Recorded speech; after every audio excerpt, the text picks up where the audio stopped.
how to send money to Greendot account from Cashapp. Hey guys, in this video, I am going to show you how you can send money to Greendot account from Cashapp. So make sure to watch this video till the end and let's get started.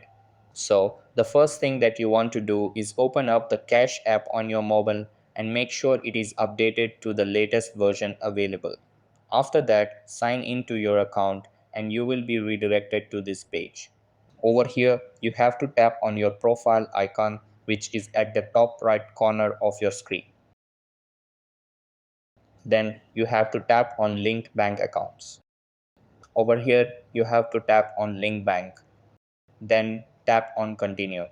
After that, you have to search for Greendot and then tap on it.